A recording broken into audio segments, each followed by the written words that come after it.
kita lihat kebanyakan beranggapan orang beragama itu ya orang yang lebih suci. Tapi sebetulnya inilah pandangan yang sebetulnya harus kita perbaiki. Karena apa? Agama adalah ilmu. Apalagi sekarang, ilmu kan suka dikaryakan untuk cari uang, bukan untuk bagaimana membina kepribadian, bagaimana beramal, tapi ya suka jadi untuk keperluan uang. Sekarang kita lihat lagi bahwa mereka apakah betul-betul menjalankan ibadah sebagai orang beragama atau hanya berilmu agama. Itu yang sekarang terjadi. Jadi sebetulnya pemberian ilmu itu terlalu cepat. Kalau terlalu cepat kan belum dihayati, belum diserap. Jadi mestinya ilmu diberikan, kemudian pelaksanaan ilmu itu diterapkan lagi. Jadi bertahap sehingga jiwanya jadi jiwa orang beragama, tapi bukan ilmunya jadi ilmu orang beragama. Bu, tapi untuk pelaku-pelaku sodom ini sebenarnya dia punya ciri spesifikasi tersendiri nggak sih Bu, dari gelagatnya, gestur tubuhnya atau sekarang kalau kita lihat ya ciri belum tentu, kita kadang-kadang tidak bisa melihat orang dari cirinya. Cirinya hanya bisa dilihat bahwa dia menyenangi anak laki-laki, anak kecil dia senang gitu, senang bermain. Tapi bukan berarti bahwa semua yang bermain dengan anak kecil adalah orang-orang yang senang main seks dengan anak. Tapi yang senang main itu mereka yang senang melakukan seks dengan anak, itu mereka juga senang main dengan anak. Berarti itu bisa disebut pedofil ya Bu? Ya. Jadi maksudnya dari pelaku itu sendiri mungkin apakah pernah dilakukan, maksudnya terbanyak dari itu bisa melakukan. Jadi ternyata memang kalau sudah jadi korban itu cenderung mau mencoba di kemudian hari, dan kalau mau mencoba seringkali ya akhirnya jadi paling enggak ya setengah-setengah lah. Artinya bisa dibilang setiap korban akan berisiko untuk juga menjadi pedofil. Korban-korban yang berusaha ini ya, yang kita sebut ini berisiko jadi pedofil. Bu, ini masuknya kategori sakit jiwa juga nggak sih Bu, pedofil ini? Sebetulnya bukan sakit jiwa, tapi suatu kelainan jiwa. Secara khusus kelainan jiwa dalam bidang seksual. Bawaan dari lahir atau bisa disebut? Itu bukan bawaan dari lahir. Itu bagaimana dia akhirnya dibesarkan. Jadi mungkin ada sedikit yang ada kecenderungan, tapi kebanyakan bagaimana dia dibesarkan, bagaimana lingkungannya. Kalau dulu lingkungannya kan tidak diajarkan, tidak diperlihatkan, oh bisa main dengan anak-anak. Dan dulu kan moralnya lebih baik daripada sekarang.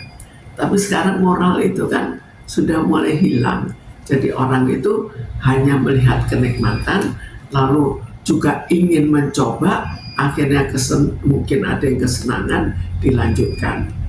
Ada tahap pengobatan untuk hal-hal kayak gini sebagai korban atau pelaku gitu. Sebetulnya mestinya dari kecil sudah kelihatan kok ada pengarahan supaya sudah mulai diarahkan untuk tidak melakukan hal itu. Artinya faktor keluarga sangat mendukung ya, seharusnya dan lebih respon. Tapi juga bagaimana mereka itu ditangkap. Karena apa? Mereka menularkan, jadi seperti penyakit menularkan. Banyak orang, akhirnya orang jadi melebar. Tapi seandainya orang itu cepat-cepat ditangkap, kan tidak cepat melebar juga. Yang akhirnya punya ciri khas komunitas hal-hal seperti itu Bu ya. Akhirnya bisa membentuk komunitas. Bu, ini kan si pelaku juga sempat viral karena diundang beberapa podcast juga ya Bu. Nah, secara nggak langsung sebenarnya dari gelagat atau ciri si pelaku sebenarnya kalau kata netizen sih sudah menandai memang dia kaum LGBT katanya. Nah, yang sangat disayangkan kenapa sekelas podcast besar tersebut tidak tahu gitu kalau dia diundang itu sama aja dengan menyuarakan begitu Bu, kaum begitu. Sebetulnya kadang-kadang podcast itu atau siaran berita itu lebih melihat menarik atau tidak, banyak yang menonton atau tidak, kurang melihat isinya. Karena itu sebetulnya harusnya lebih dididik dalam memperhatikan akibatnya. Jadi misalnya akibat kalau terlalu sering menunjukkan masalah kekerasan, lalu menunjukkan hal-hal seks, itu akibatnya bagaimana?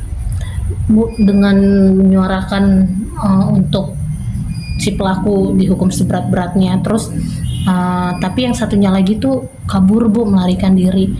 Sekarang kalau kabur melarikan diri kan ya sebetulnya DPO. agak wajar juga. Ada yang kabur, rata-rata ingin kabur, tapi apakah akan kabur atau tidak tergantung pada keadaan, tergantung juga pada keberanian orangnya. Banyak yang bilang juga survei membuktikan kalau pelaku hal tersebut ketika masuk di penjara itu akan bunuh diri, atau dia sebelum tertangkap dia akan bunuh diri. Kenapa seperti itu? Sekarang malah bunuh diri ya, itu lebih banyak terjadi pada orang-orang yang ada kelainan dan dikucilkan. Misalnya orang yang pedofil, dia kan agak lebih susah, dia kan harus mencuri-curi terus. Jadi ada suatu stres tersendiri juga pada dirinya, sehingga pada mereka kemungkinan untuk bunuh diri otomatis lebih besar. Sama seperti dia seorang bencong, itu kan juga begitu kan. Jadi seorang yang menyimpang daripada orang-orang lain, akhirnya otomatis dia kurang dianggap normal dan kurang disenangi oleh kebanyakan orang. Ada saja mengejek, cukup banyak kan yang mengejek. Bu, di Indonesia ini kan menentang kebijakan hal tersebut, bahkan hukumannya itu sangat tinggi, di atas 10 tahun. Tapi kenapa Bu makin kesini makin marak, bahkan ada yang berkedok pesantren, Ustadz, ulama. Kita lihat ya, kalau orang terlalu stres, maka dia akan cenderung melakukan banyak hal-hal yang sifatnya menyimpang. Karena kalau orang tenang, maka dia juga jiwanya tenang, tidak terbawa pada hal-hal yang terlalu negatif. Tapi kalau misalnya, dia stres, ya nggak peduli, dia tidak peduli orang lain juga. Karena dirinya juga stres, kurang peduli juga kalau nanti masuk penjara, juga dianggapnya ya hidup sehari-harinya juga susah. Kenapa kok harus takut masuk penjara? Bukan si Ustadz sama si anak selaku pemilik ini kan ternyata anaknya ikut juga kan melakukan sodom kepada murid-murid santri di sana. Berarti tidak menutup kemungkinan kenapa anak itu bisa berbuat serupa dengan orang tuanya. Mungkin nggak sih Bu, orang tuanya melakukan hal itu kepada anaknya? Apakah orang tua ke anak, atau dia dapat dari orang lain, atau dia Perlakuan mencoba, dia senang, dia mencoba, akhirnya dia pikir senang. Jadi kita bayangkan situasi di santri, dia kan punya santri-santri laki, ya dia cobanya ke siapa? Sama seperti orang berada di dalam penjara, hanya ada pria, ya akhirnya dia melakukan terhadap pria juga. Jadi mencari suatu alternatif yang memungkinkan. Bagi mereka yang memungkinkan adalah mendapatkan anak laki-laki, dilakukan terhadap anak laki, akhirnya kebiasaan dan akhirnya juga kesenangan dengan anak laki. Tapi kalau untuk si korban sendiri Bu, pengobatan atau alternatif apa sih Bu yang harus dilakukan? Karena kan info yang didapat juga si korban ini, maaf Bu, duburnya sampai hancur katanya. Dibunuh. Dubur. Oh ya, jadi kita bayangkan ya kalau dia dewasa, terus itu terhadap anak, kalau terus sering ya bisa hancur, namanya juga tidak seimbang kan. Sama seperti misalnya dia lakukan terhadap anak-anak perempuan, ya juga hancur juga, kan tidak seimbang dalam dalam tidak pas lah. Perlu terapi atau sebetulnya kepada korban. terapi, malah kalau di luar negeri diberikan disuntik udah dia jadi tidak punya kekuatan. Kebiri. Enggak untuk si korban Bu, untuk korbannya Bu. sendiri. Untuk korban ya sebetulnya agak susah akhirnya kalau untuk korban. Korban tetap bisa pertama karena hancur ya diobati dengan baik, lalu setelah itu juga diberikan pengertian, tapi belum tentu itu akan berhasil. Jadi kalau diobati secara kejiwaan dengan baik, maka membawa hasil juga yang lebih baik. Tapi seberapa banyak yang bisa diobati secara kejiwaan, apalagi seperti juga pemerkosaan, dia kan akhirnya merasa kesakitan, itu juga trauma, jadi trauma tersendiri. Dengan trauma itu dia juga nantinya di kehidupan di kemudian hari itu juga sudah merasakan hal-hal yang cukup negatif. Nah, jadi dampak dari korban pedofil di masa depan itu apa sih?